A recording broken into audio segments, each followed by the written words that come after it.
지난 한 주도 잘 지내셨는지 모르겠습니다. 벌써 5주차 강의를 녹화하는데요. 시간차가 조금 있는 것 같아요. 4주차 전산실 수업 전에 지금 녹화를 하게 되었고, 전산실 수업을 하면서 수업을 어떻게 그러니까 이해하셨는지, 그리고 향후 수업에 대한 걱정은 어떤 점이 있으신지, 그리고 소통하는 것이 쉽지는 않지만 구글 독스 그리고 대면을 통해서 어, 다양한 고민들을 함께 해결할 수 있는 방안들을 찾아내면 좋겠다라는 생각이 들었고요. 그러니까 지금 현재 구글 독스 프로그램을 통해서 같이 작업하는 것들이 잘못 이해하면 또 새로운 것들 하나 던져준다라고 이야기가 될 수 있는데, 현장에서 아니면 직접 만날 수 없는 사람들이 소통할 수 있는 이제 지금 이제 젊은 친구들, 아니 어린 친구들이죠. 그러니까 초등학생들 같은 경우에는 예전에는 만나서 공부를 하고 뭐 소통하고 이렇게 놀고 이렇게 했다면, 지금은 온라인을 통해서 그러니까 생일 잔치도 지금은 이제 만나서 하겠지만 줌을 통해서 스스로 그렇게 진행을 하는 상황도 있었고, 또 다른 부분에 있어서는 그 공부도 그 안에서 이제 서로 돌아가면서 발표하면서 하는 것들, 이제 화면을 보는 것들이 이제 부담이 많다라는 생각이 들어서, 그러니까 화면을 보지 않고 그러니까 글로서 서로에 대한 얘기를 이야기하고 있고, 또 시차에 대한 부분의 문제도 해결할 수 있는, 왜, 그러니까 앞에 다른 분들이 글을 쓴 걸 보고 오면 왜 이런 글을 했지라는 의문도 가지면 그거에 대한 질의에 대한 질문도 서로 주고 받으면서 그러니까 소통하는 새로운 방법이다라고 하는데, 그러니까 시도를 한 번도 안 해보면 이런 게 있는지도 모르고 지나갈 수밖에 없는 부분입니다. 그래서 이번에 한번 해보고 나면 다음에 이런 것들을 활용할 수 있는 부분이 생기고요.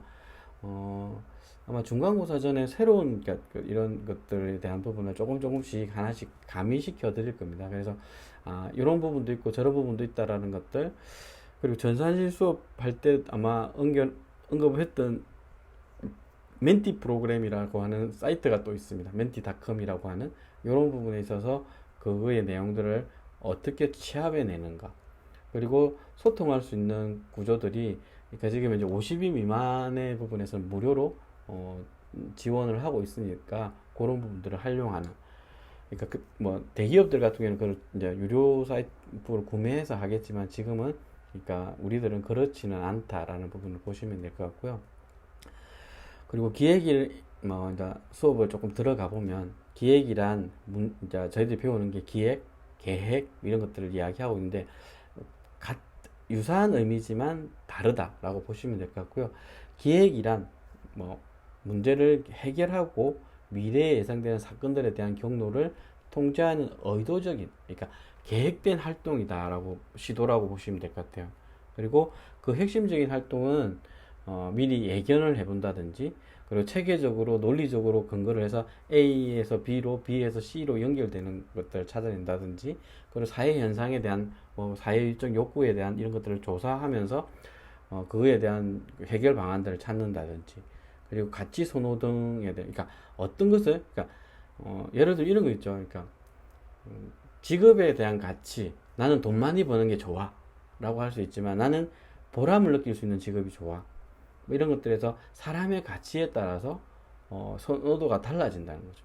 그래서 이런 것들을 종합적으로 고려해서 대안을 선택하게 되고, 그러니까 하나씩 더 효율적인 거. 그래서 이 클라이언트의 만족도를 최소로 끌어올릴 수 있는 선택에 대한 부분을 해나가는 것들을 기획이라고 이야기할 수 있는 거죠.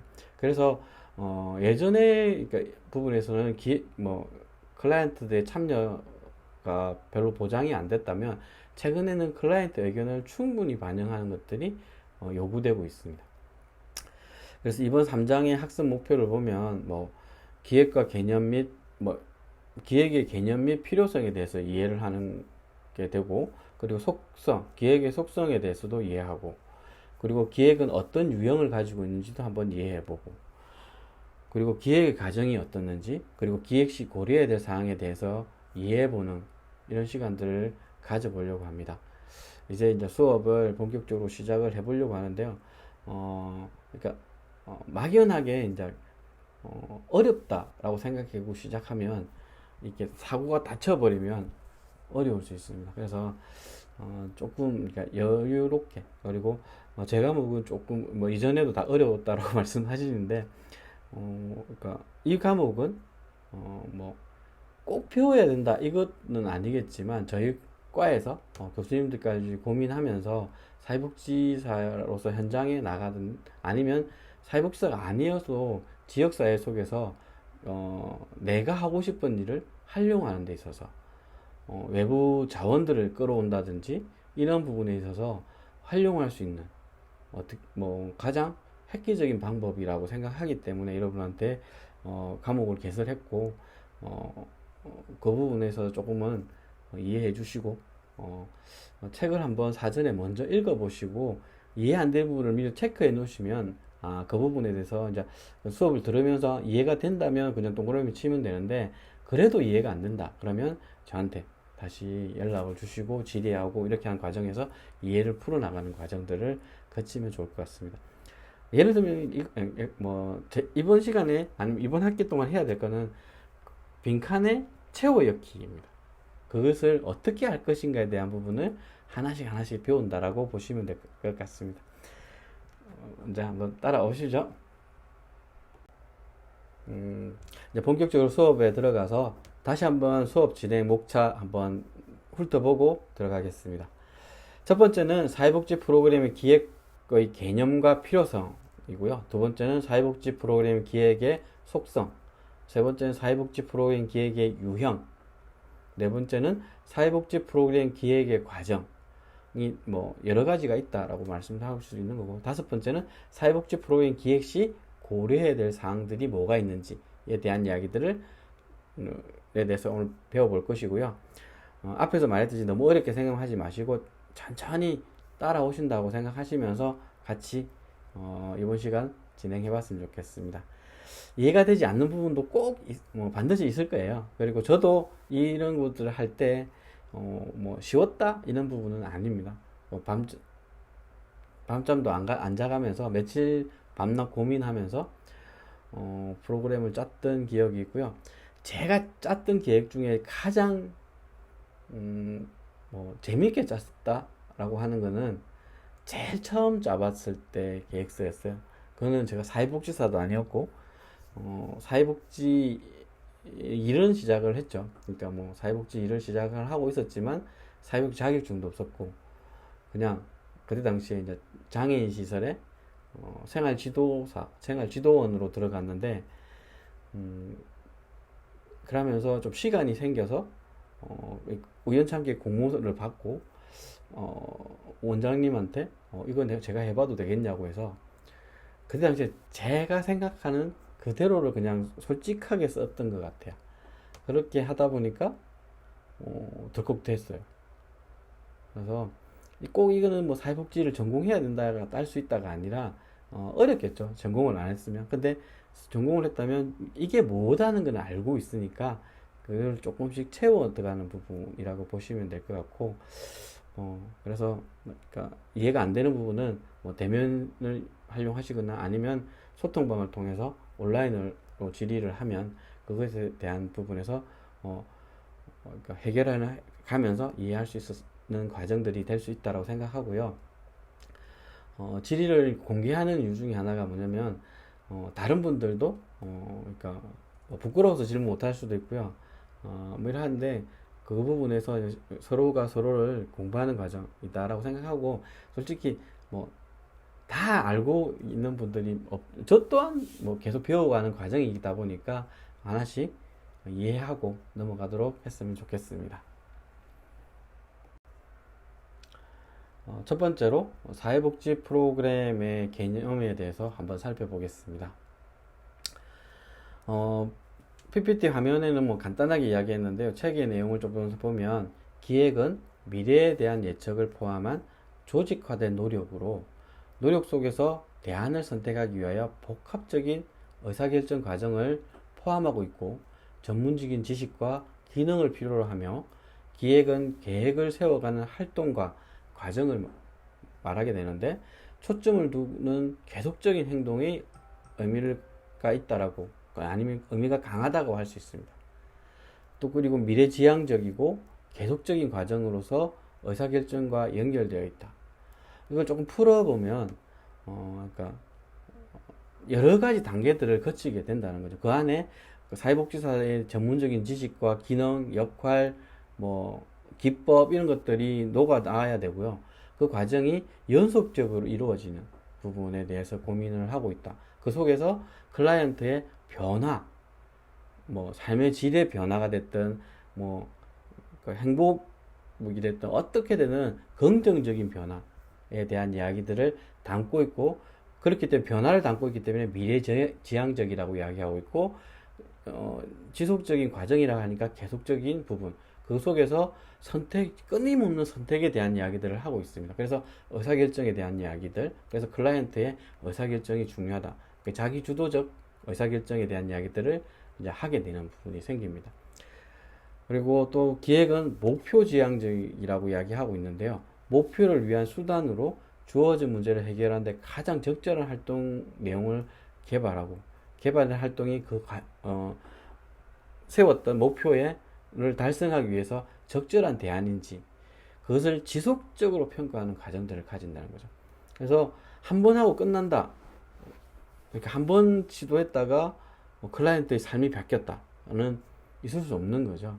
그렇기 때문에 지속적으로 그것에 대한 표현을 하면서 좀 잘못됐으면 보완하고 한 이런 과정들을 거치면서 이 목표를 끊임없이 목표로 쫓아가는 활동들을 하게 된다. 그리고 이것을 잘하고 있는지를 평가를 통해서 보완하는 이런 것들의 과정들을 거치게 된다. 그래서 따라서 말을 들면 사회복지 프로그램의 기획은 사회복지의 가치와 클라이언트의 인권을 보호하는 차원에서 개인이나 지역사회 내에서 존재하는 문제들을 해결하기 위한 프로그램을 설계하기 위한 기초적인 과정이라고 할 수 있다라고 말씀드릴 수 있습니다. 말이 점점 그러니까 꼬이다 보면 어려울 수 있는데요. 그러니까 가치, 사회복지의 가치, 그러니까 뭐라고 했죠?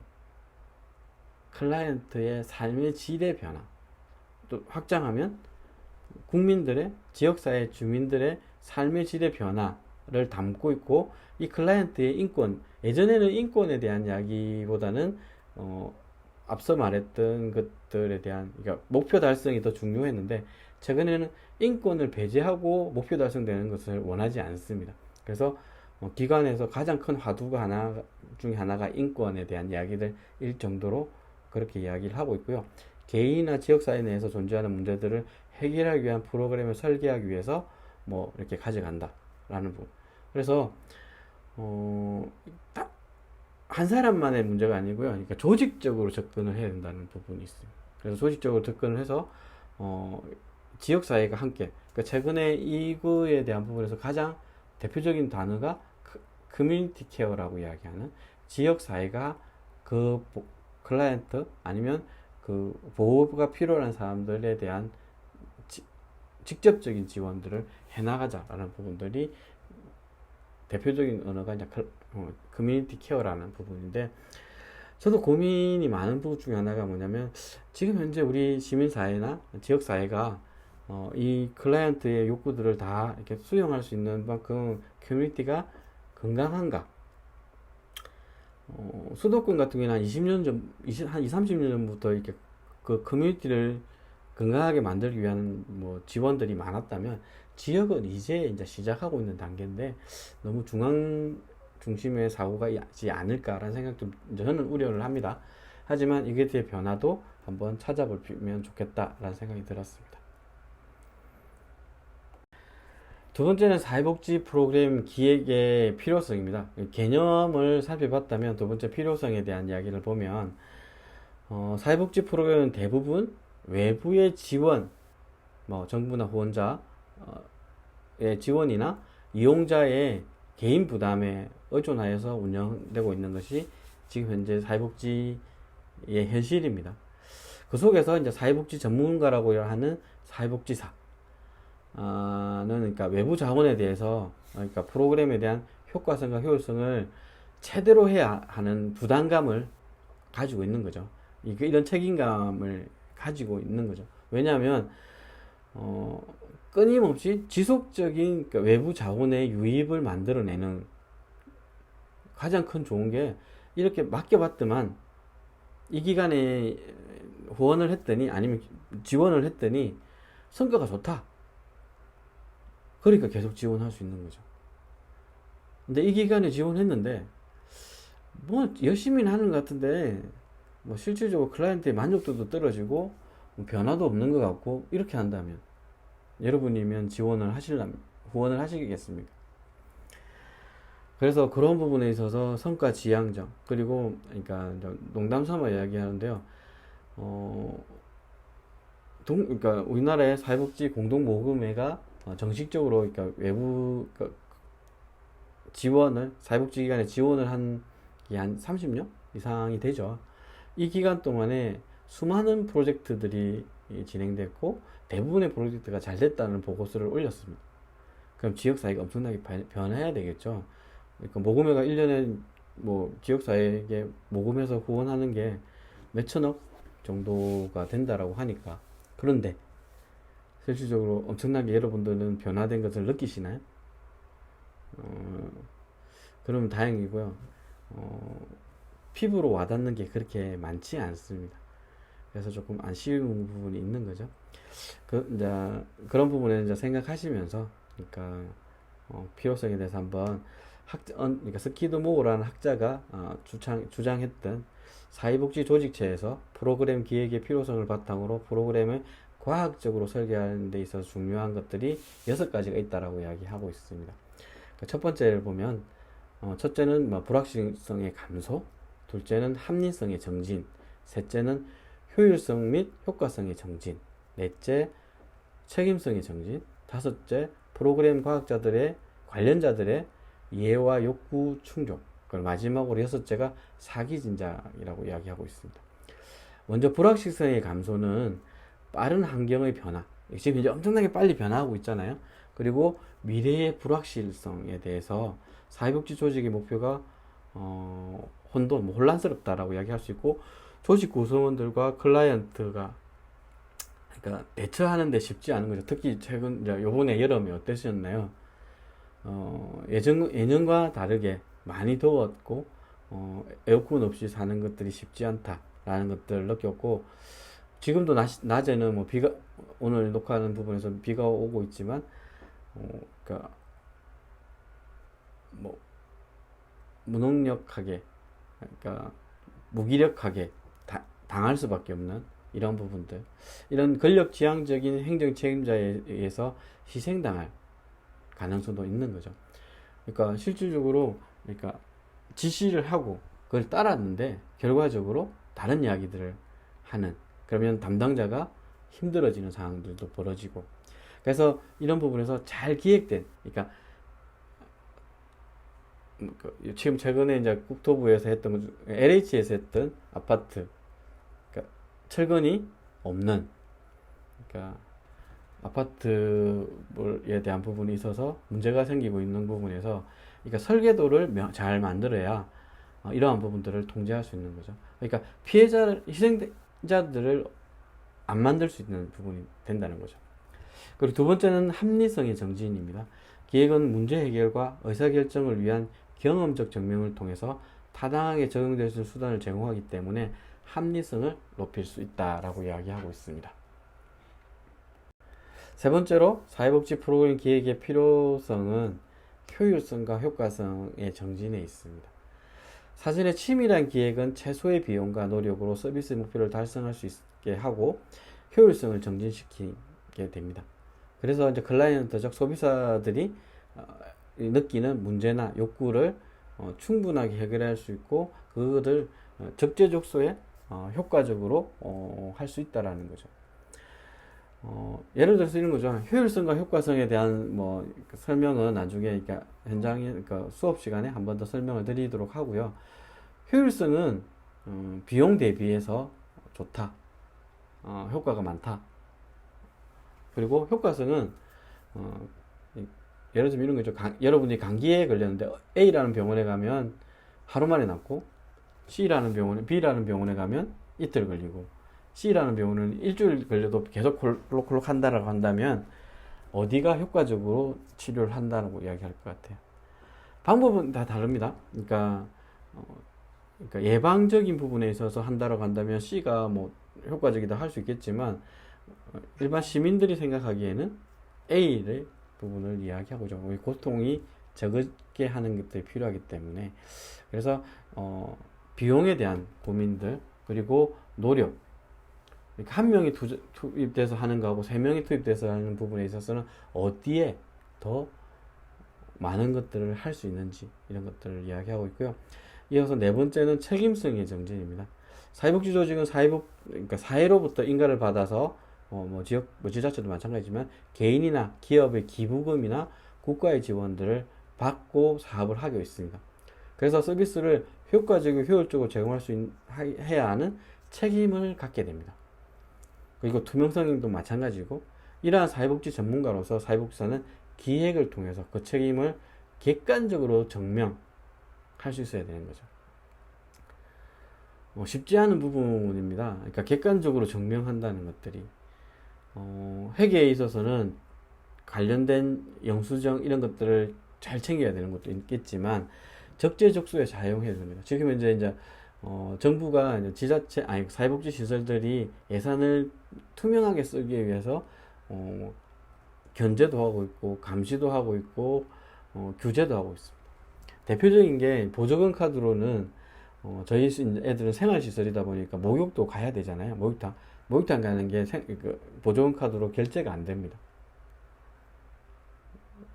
이런 부분들이 왜 그런지는 정확하게 잘 모르겠지만 목욕탕이 유흥업으로 돼 있기 때문에 카드 결제가 안 되게 돼 있습니다. 그러면 아이들 목욕을 못 가느냐? 그러면 이제 보험금에서 이런 부분들, 보조금 카드가 아닌 부분에서는 하고 사유를 이제 달아 넣는 거죠. 이런 부분들이 조금 필요하게 되는 거고, 또 마찬가지로 대표적인 게 애들이 좋아하는 노래방 또한 노래 연습장 가는 것도 안 됩니다. 이런 것들을 어떻게 정비해 낼 것인가에 대한 고민들이 이제 필요하게 되는 거고요. 이어서 다섯 번째 이제 기획의 필요성은 프로그램 관련자들의 이해와 욕구 충족에 있습니다. 프로그램 기획에는 이제 과정에는 그 프로그램에 관련된 전문가, 의사도 있고 다양한 필요한 클라이언트에 필요한 부분에서 대표적인 게 이제 사회복지사가 되겠죠. 그리고 이용자, 지역사회 관련 관계 인사들, 공무원이 될 수도 있는 거고, 가족들이 될 수 있는 거고, 지역의 주민들이 될 수도 있는 거죠. 참여하게 되므로 이들이 프로그램에 적극적인 관심을 가지게 되고, 프로그램 자체가 이용자의 요구에 맞게 개발되고 적용될 수, 그래야 성과를 크게 가져올 수 있다라는 거죠. 그러니까 전문가는 전문가로서, 이용자는 이용자로서, 지역사회 주민들은 주민으로서 그러니까 참여하게 돼요. 전문가는 전문가의 역량을 내놓는 거죠. 사회복지사로서, 의사로서, 간호사로서, 치료사로서 역할들을 하게 되는 거고, 이용자는 자기의 요구를 충족하기 위해서 솔직하게 그거에 대한 부분을 이야기해야 되고, 불만도 이야기해야 되고, 좋은 점도 같이 하면서 평가에 대한 부분도 참여해야 되는 거고, 지역사회 주민들 같은 경우에는 후원자로서 참여할 수도 있는 거고, 아니면 조언을 할 수도 있는 거고, 자원봉사로서 참여할 수 있는, 이렇게 하면서 그러니까 전문가는 전문가대로, 이용자, 지역사회 주민들은 서로의 만족도를 높여 나가는 방향으로 프로그램들이 개발되고 적용돼야 된다라고 이야기할 수 있고요. 마지막으로는 사기 진작입니다. 목표 달성을 통해서 기획에 참여한 모든 사람들이 성취감과 동시에 타인으로부터 인정을 얻게 된 이런 부분을 가짐으로 해서 일단은 행복해질 수 있는 거죠. 그러니까 성취감을 통해서 외부에 자랑한다는 좀 표현이 조금 그런데, 하면서 자기에 대한 능력들을 인정받을 수 있는 거고, 향후에 저희 직원들이 이제 대표적으로 이야기하는데, 프로포즈를 하나 잘하니까 이제 퇴사한 직원인데 취업이 쉽더라 라고 이야기합니다. 그러니까 프로포즈를 잘 따는 것도 중요한데 잘 운용했다는 경험도 중요한 거죠. 그래서 첫 직장이 어느 직장인가에 따라서 이후에 새로운 직장을 옮길 때도 도움이 될 수 있다라고 이야기 드릴 수 있을 것 같습니다. 그래서 1차시, 그러니까 5주차 1차시 수업은 이렇게 마무리할 건데요. 뒤에 배경이 멋지지 않나요? 이게 이제 울릉도에서 찍었던 사진인데요. 멀리 보면 1차시 앞에 강의 녹화했던 부분 3차시 수업이겠죠? 2차시인가? 3차시인가? 요 수업에 했던 부분에 화면이 조그만한 게 보입니다. 이게 좀 멀리서 다시 찍었던 화면이기 때문에 참고하시면 좋겠습니다. 그래서 그러니까 뭐 참고하시라니까 좋은데 그냥 한번 보시면서 이렇게 기분 좋게 하루를 수업을 함께 해주셨으면 감사하겠습니다.